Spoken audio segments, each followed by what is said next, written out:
Hey, what up everyone? I'm Sinnycool, and this is Gyms of 4. And today I have your weekly preview for the week of May 1st, 2023. Price to pay, new epic troop assessor of Mahat. Get this troop with glory from the rewards tab of the shop. A Ravatar Skull, the campaign has started. New rewards every week, don't miss out. In the end, experience a new world event with your guildmates. Play world event battles every day to unlock rewards. The 6.9 update, making a better Gems of War today. That's funny. For full details, read the patch notes on our website. So what that means today is the campaign is now here. We can see the changes to the campaign. I haven't even looked at it yet, so we'll look at it in this video. But also the trials, I'll have a potential epic trial team for you. I haven't been able to get it done yet. It's skull spammy and summony. It's going to be difficult, so I'll have the best team I can do for you and then come to the live stream on Wednesday and we'll finish it up, hopefully. Spring into action is over, but you can still spend your whatever, your currency, if you haven't spent it yet. Make sure to get that spring armor. It's not going to be around, and you can get power orbs other ways. Beltane will come into the game eventually. The pet will come into the game eventually. The spring armor, though, we have no idea when that's ever going to be available again, if at all. So hopefully you followed my advice and got the spring armor first. And then you could do the little Nakey thing, too. Week of Kitar. All Kitar troops gain 10% to their skills. Week of Mystics. All Mystics gain 10% to their skills. And bonus souls. Use the Assessor of Mahat in PvP and Explore to gain 40 souls. That's almost never worth doing, by the way. Alright, let's go straight to the Soul Forge like always. Soul Forge. Alright, who do we have here? Kalika. Suna. Garganchar. And Stonehammer. Bunch of like middle of the road type of mythics.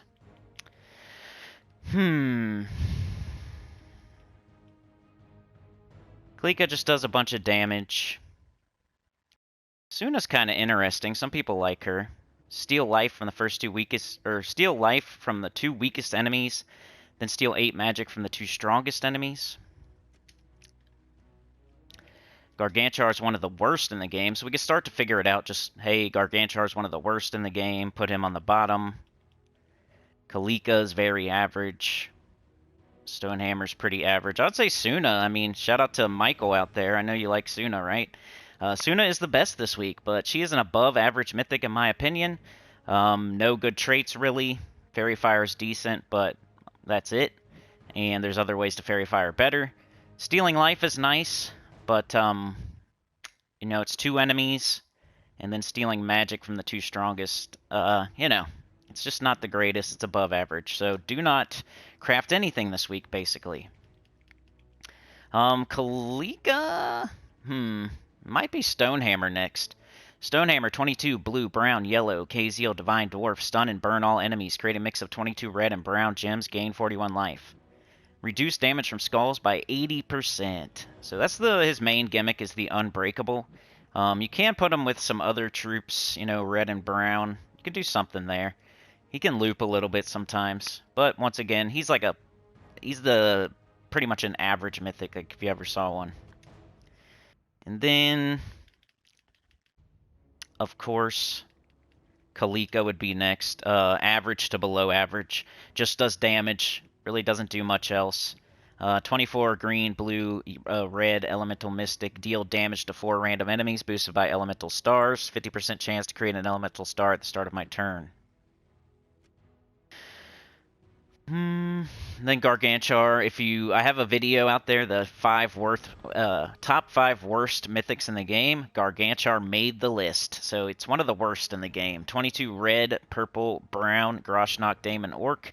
Deal damage to an enemy, boosted by all allies and enemies killed. So he boosts off of if you're dead, which is never a good thing. And then he doesn't have any good traits at all. Legendaries. Keeper of Souls is decent. Jarl is decent. Christinax is decent. Starflower is probably the worst out of all those. Even though it does damage to all enemies. I used to use Jarl quite a bit, but he's not really too great anymore. other stuff that's just better that you can get in like the underworld. Keeper of Souls. Christinax used to be the best dragon in the game. These are like the Soul Forge of the legendaries that used to be. I think these days Keeper of Souls might be the best legendary here, and he's not a bad one. He's definitely above average.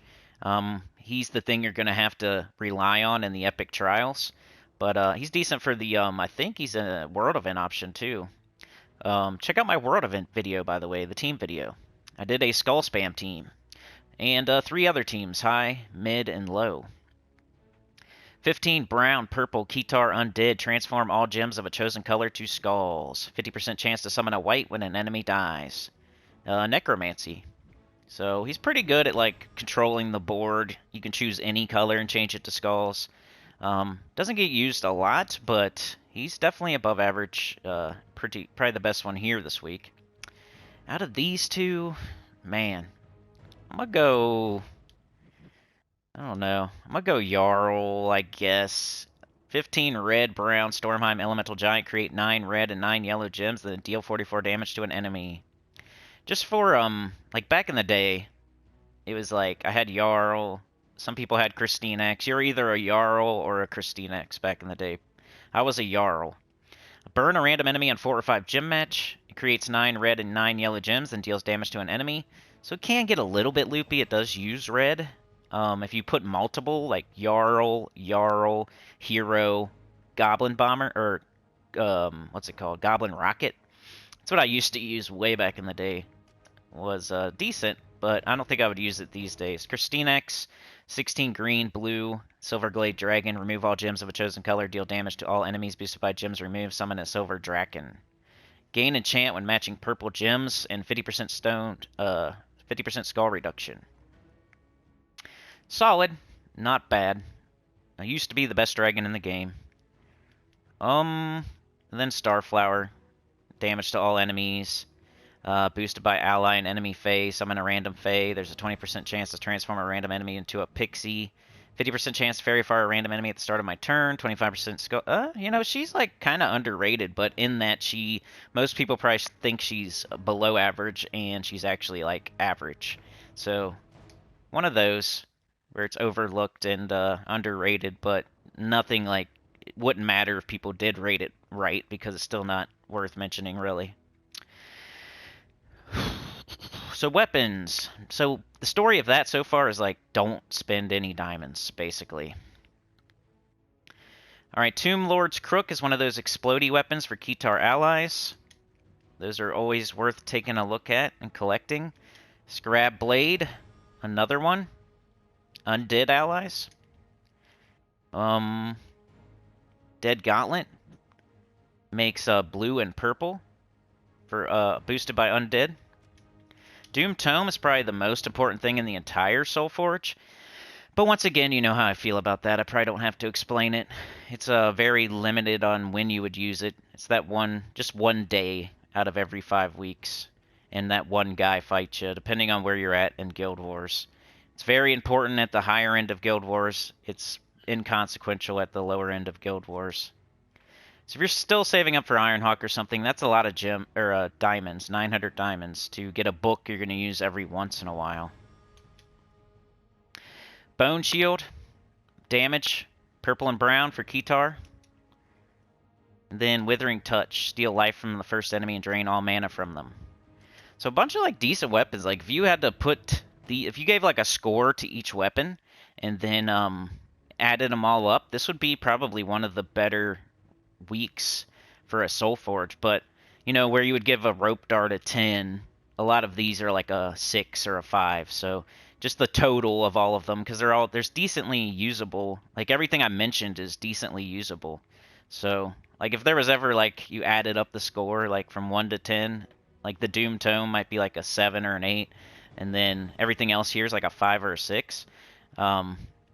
Pretty crazy how many are actually useful here. But, once again, do you want to spend diamonds on all of that stuff? Hopefully you have most of it from buying in the events and whatnot. So Doom Tome is the story of the Soul Forge. Alright, let's check out the world event in the end. It wasn't always easy to find help in Kitar, but the Assessor of Mahat was unusually helpful. if we would collect bones for them and some dark gems. They agreed to cast an augury so we could learn more about any new death god. Defeat enemies in Kitar to collect bones and dark gems. So you got Skull and Spell. Definitely recommend Spell. Check out my video. I'll link it at the end of this video most likely. I got 4 teams on there. High, mid, low Spell teams. And then I have a Skull Spam team too for all y'all out there who love the Skulls. I love them too. I know. I feel ya. But world events, I'm not like too excited to do a world event. So most of the time I'm going to just do the Spell team. Oh, the order's not super hard. I got a scoring video out there. Go check it out. It's really short. It's like 4 minutes long. And it has the scoring on the thumbnail if you don't even want to watch it. So you can literally get the scoring in like 15 seconds just by going to my channel. Collect all your rewards before you start so you can get your tokens. This time I only bought up to tier 2 in the shop. I just felt like I was wasting gems just for a video most weeks. So when you watch my video, just know that it could be stronger. Every team could be stronger. Do your share for cleaner air. So what else is going on? Alright, let's check out the shop. Spoils of War, you definitely always want to buy this. Really good value. Glory for event keys. Adana Week is coming. That's Iron Hawk. Event keys. Throw them on Adana Week. Assessor of Mahat. 15 blue, purple, Kitar, Undead Mystic. Convert 2 purple gems to Deathmark gems. Convert all yellow gems to Doom Skulls. It's basically just converting all yellow gems to Doom Skulls. Spell Armor, Undying, Necromancy. He kind of like uses purple and then he converts away to purple. Like, he's almost kind of doing himself a disservice there. But then again, he could blow up the Deathmark gems with the Doom Skulls that he makes. So that's kind of interesting, but I don't think it's consequential in the game. Not something we will probably use. He does look very awesome, though. Really good troop art. We get Arcane Spirit trait stones along with him. So if you're saving up your glory to trait every troop in the game, this is where you would buy the trait stones with that glory. That's why you don't just blow all your glory. You save it up, you buy trait stones, you fully trait important troops. Blue and purple, let's go check that out. Getting, 2 at a time.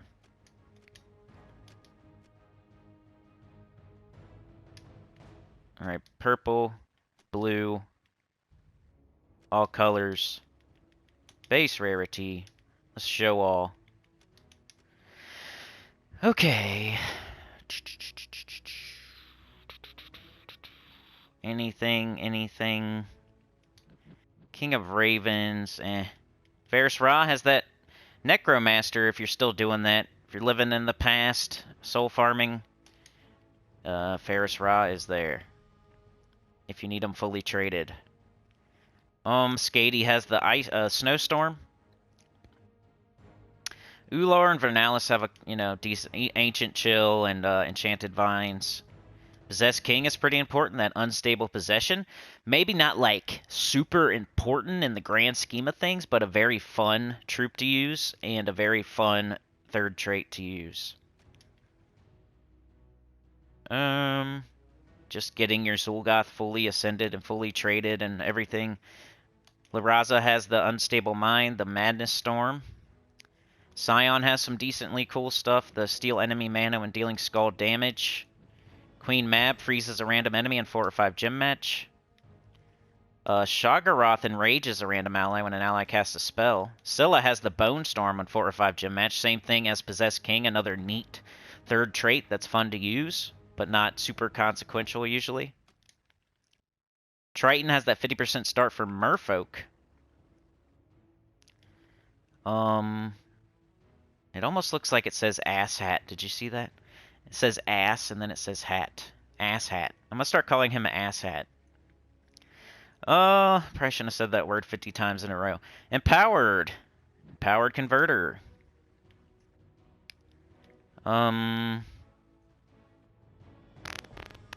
Empowered Converter. And that'll be what most people are doing, I would say, is you're just getting all your Empowered Converters fully traded. There's a couple of them here. That's a good thing to look at each week. look at the shop, look at the stone, try to find some low rarity troops to fully trait, look at the mythics, legendaries especially. But yeah, that's about it. So, you know, we got the Malcandessa, we got the Draxius, the Possessed King, the Scylla, the Triton, and stuff like that. Not super duper important, but if you need those very specific troops, go grab that trait stone so you can get them fully traded. Alright, so, event key drop table is Kitar. I think this one's pretty bad. It used to be a very desired kingdom. Everybody always waited, when's Kitar, when's Kitar? But these days, really not worth it. If you go by expert opinions in the field of Gems of War, you will find most people say soul farming and gold farming isn't as important as it used to be. I've definitely heard that from other people other than myself. I'm not alone on an island in that theory. People I trust and believe to be the encyclopedia of Gems of War agree. So, 2 out of 3 doctors agree. Kitar. Base rarity. And show all. Okay, so Ferris Ra. I mean, I get it sometimes. It's kind of like using skull damage in a world event that you can also use spell in. You're kind of like doing a thing that you know is not the right thing to do, but you're doing it anyway. So if you get Ferris Ra, it's using an event key that when Adana is coming up soon. So Iron Hawk. A third Iron Hawk to me is more important than a first Ferris Ra. Pharaoh Nefertani. Deathmark, a random enemy with magic 4 or more gems. She's like average. So is Rathamon. Rathamon I'm using in one of my world event teams. He's not the best, but he's not bad. Like, these are like a super bunch of above average mythics right here. Bone Dragon used to be the man. My very first video ever did was about Bone Dragon. Keeper of Souls is a very good troop. Azurus is a good troop. Apophysis is an empowered converter. But, yeah. I wouldn't be wasting event keys with Adana on the doorstep. So, definitely a big pass. My advice. I'm advising you to not spend event keys because Adana is coming up soon. Unless you already have 3 Ironhawks. And then you should be farming the vault super. You got so many Ironhawks that you're going to be killing the vault, so you're not going to need to soul farm. So either way, whether you have 3 Ironhawks, you have 2 Ironhawks, 1 Ironhawk, whoever you are out there, you probably should not spend event keys on Ferris Ra, because if you have 3 Ironhawks, you're killing the vault, you don't need souls. If you have 2 Ironhawks, you're killing the vault, you don't need souls. A 3rd Ironhawk would probably be better than a first Ferris Ra. If you have 1 Ironhawk, you should save your event keys because Adana's coming soon, and you need to get that 2nd Ironhawk. If you have 0 Ironhawks, you better be saving all your event keys and trying to get at least 1 Ironhawk or 2 Ironhawks. So every single person in the game should not go after Ferris Ra today or this week. Okay, the campaign, there are some changes to it, but let's go over everything else first. We have today the campaign, the world event, and yeah, that's about it. And then tomorrow we got, I think that's Fang Moor faction. I'll definitely have a video on that at Reset. Wednesday, along with our live stream at 11 a.m. EST, we got Hothead from Kitar. Thursday is Necromancer class event. I think an above average class that's a little bit underrated, kind of like that troop we were talking about earlier. What was her name? Starfire, whatever it was. A class that is a little bit underrated and overlooked, but in that it's average. Doesn't matter much that it is. So, yeah, Necromancer, 50% start. It's like a purple class. It has Necromancy, Soul kind of business. It's not bad. It's just not... There's other things that are better, like almost all the time, so it never gets used. This weekend we have Arena. Of course, I would advise you to, you know, It helps you practice. If you're Allen Iverson, I understand. Most people treat it like there's just no event this upcoming weekend. Open your vault keys or something. I wouldn't blame you totally. I know the arena needs to be fixed. The rewards suck. People don't like it. But, you know, it definitely makes you better at the game. It forces you outside of your comfort zone. It makes you, like, do very, like, make sure you're matching the right matches and make sure you're killing the right enemy. Make sure you're putting your troops in the right order and picking, like, you know what I mean? Using boost ratios. And so it makes you, like, get better at the game. And then you can also get writs, which are you can't get from anywhere else. So if you want those kingdom levels, writs is a way to do it. They just don't give you enough. But my reasons to play the arena for you is you get better at the game and you get writs. So don't go crazy though. Even I am not going to go crazy. I think the most I've ever got is like 2 of the chaos orbs max, and I'd recommend getting like 1 for most people. Okay, so we got that new gem too, the Deathmark gem. It if you blow it up or whatever, it Deathmarks a random enemy. Remember that Deathmark, the mechanic of it is that it can't kill on the first turn. There's a grace period. You have to make it past the first turn for it to be able to trigger, and it's a 10% chance to kill each round after the first round, after the grace period. And you know how that's going to go. It's going to be a frustrating next few weeks because you know the enemy, when they get Deathmark, you're going to die 100% of the time, and then when they get it, they're never going to die. The one thing is just, like, don't keep applying it over and over and over because you'll keep resetting the timer, like that grace period round. But you're probably not going to be able to control that. If you're throwing a bunch of Deathmark gems at an enemy, you're probably not going to be able to control which enemy gets Deathmarked. So it's kind of annoying. Doesn't sound super awesome. Venture board. Wow. Got some deeds and a legendary gem task.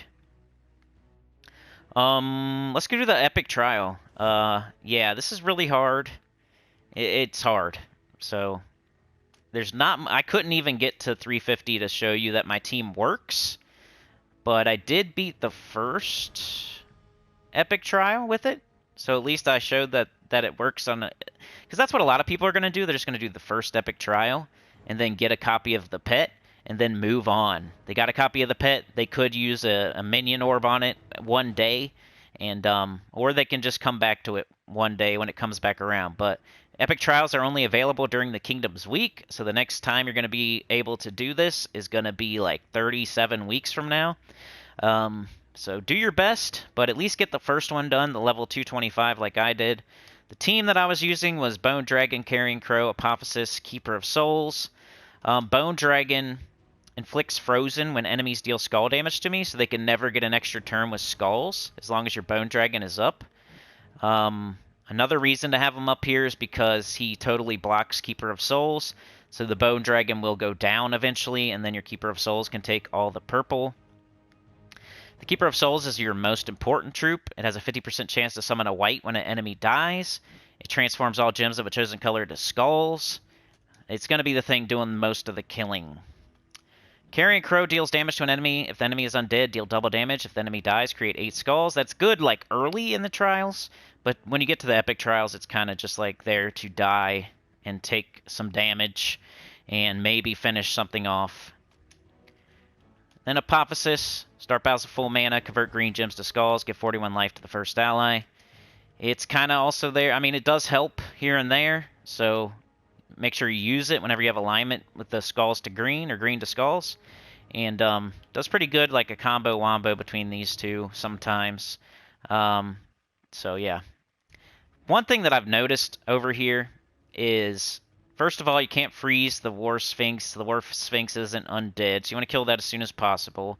Their Keeper of Souls is on the bottom, so their most problematic troop is on the bottom, while we're doing skull damage from the top to the bottom, so it's the last thing that's going to die. Also, it has 50% chance to summon a white when an enemy dies, so if you die at all, and you already killed one of their troops, 100% chance it's going to summon a white, because you know how it goes. So this may be one of those where you have to, like, retry and retry and retry and retry and retry until you get lucky, and they don't summon a white. Because when they summon that thing, man, it comes in with a bunch of durability, and now they just got another tank blocking for Keeper of Souls, and you're kind of screwed. I can try the battle here. It's going to take a while, though. And, yeah, I've already lost a few times. But first thing, we're looking for this conversion. We got it, so let's do it. Grab skulls. Grab skulls. Grab this yellow. Gotta be really careful. This is all about skulls, and not the best, not the easiest. And we're gonna trade skulls. So, like, hopefully you can kill their War Sphinx before your Bone Dragon dies, so it can, you know, get the most out of what it's doing. You want to, like, grab all the purple and, like, all the purple. Purple and brown. This thing, you just kind of ignore it, especially in the later trials. It's not going to do much for you. You just kind of want to get it up and leave it up. Alright, killed their Sphinx. That's great. Purple and brown if we don't see anything else. Bone Dragon is kind of like risky to cast it, but also they can't... you're going to freeze them if they hit you with Skull, so it's not like they're going to go crazy in return. So might as well do it. Strip some armor off them.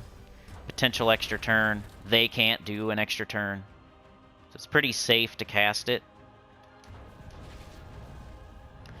Always looking, I mean, Arena would prepare you for this. You got to get the most out of every turn. I'm kind of doing it quickly because I know it's a video, and in the back of my head, I'm like, the longer this video is, the less people that are going to watch it. I'm not sure where I'm going to put these epic trial teams. I'm trying it on the weekly preview today. I did it on the class event last week. Maybe I'll make it its own video. I'm not sure. But purple. Purple and brown.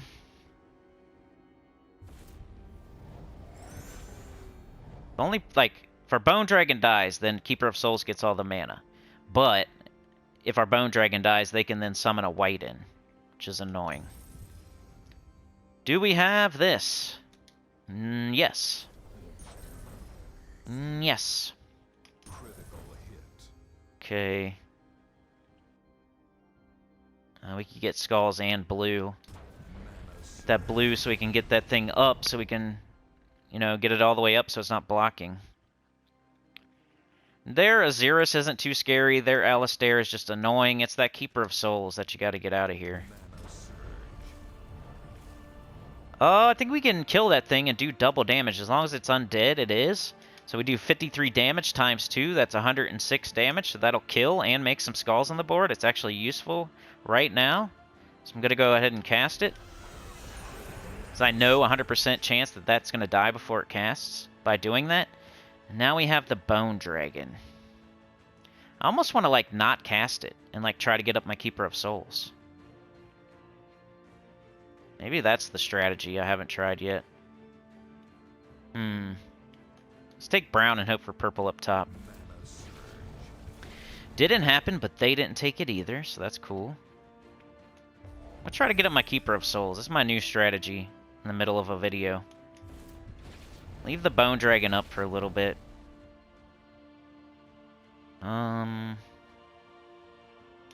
He's gonna get Barrier. He is annoying. But... Alright, now, make sure you change... Another thing, make sure you change a color that you don't use, if possible, with your Keeper of Souls. Don't be changing, like, purple or brown if there's some other color that's available. Like, I got blue available. And look at, like, what... Like, you know, where there's 12 blue, there's 13 yellow, there's 10 brown. That'll give you an idea of where to look and at what color. So blue, there's a bunch of it, and we don't need it. So now would be a good time to maybe... Nope, let's do this.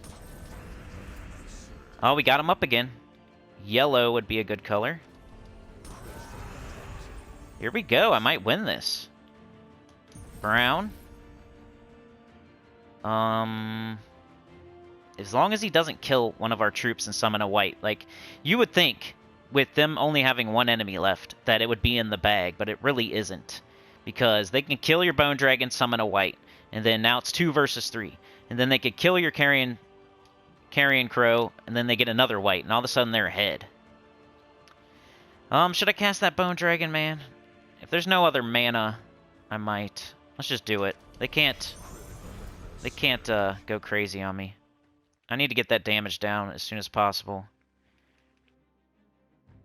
Try to take skulls to where the enemy won't get skulls, if possible. I don't know if it's possible here, but like something like this. Oh, that's not right. But we were going to trade back and forth anyway. Please don't kill. See, I don't want to take the Carrion Crow right now because it's not going to kill. It would then intercept Brown away from the Keeper of Souls, who's already being blocked by Bone Dragon. So I don't think I'm going to cast that. Purple and brown. Alright, we got the... Let's do it again, because we'll strip its armor, and we'll get more value. Oh, baby. One more. So as you can see, this team does work, but you got to be very careful. You kind of got to get lucky, too, because the white summons, if the enemy team gets a bunch of them, you're screwed. If you get a bunch of them, you're going to win. So play it like that. Take my advice. Whoa. I almost purchased that. But yeah, luckily I don't have a million gems. They still haven't fixed that, by the way. It still has the million gem thing. Alright, what's the last thing? Campaign, which is new. I've got a lot of them done, or close to done already, without even trying. One morning I awoke from a terrible dream. In it, a new death god was rising who was a danger to the world. Disturbed, I gathered my companions and we headed to Kitar. After all, if a death god was to appear, it was like in Kitar. It was like in Kitar. It was like... Oh my god, it was like in Kitar. One morning, I awoke from, a terrible dream. In it, a, new death god was, rising, who was a danger to, the world. Disturbed, I, gathered my companions, and we, headed to Kitar. After all, if a death god was to appear, it was like in Kitar. Was that how I was supposed to read that? I haven't looked at these new menus yet, but we can collect this one. Gravekeeper. 20 stars. So that was just matching skulls, right? You can do that anywhere. I don't even think I would go out of my way to do these. You got the whole week to do it. You're gonna kill 100 purple enemies by the time the whole week is over. You're gonna kill any enemies in a battle by the time the week is over. I would just collect them. Just look at this to collect them. I wouldn't specifically go out of my way to do any of them. Except for on Guild Wars week or something, or if you want the stats real quick, I guess. I could collect the first two. I think the top is the free pass and the bottom is the elite pass. So looking at the rewards, y'all are getting a new title. How come I can't look at it though? A new portrait. How do you look at it? There we go, a skelephant. You know I like elephants, and looks cool. It's a new campaign, so we're gonna look at all the rewards.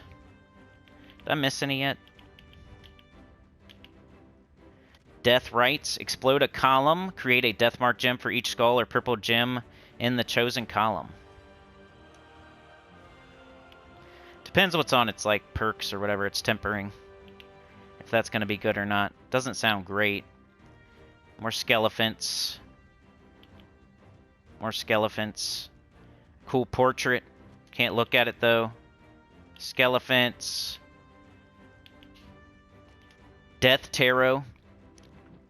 Create 2 Deathmark gems. There's a 7% chance of an extra turn for each purple gem on the board.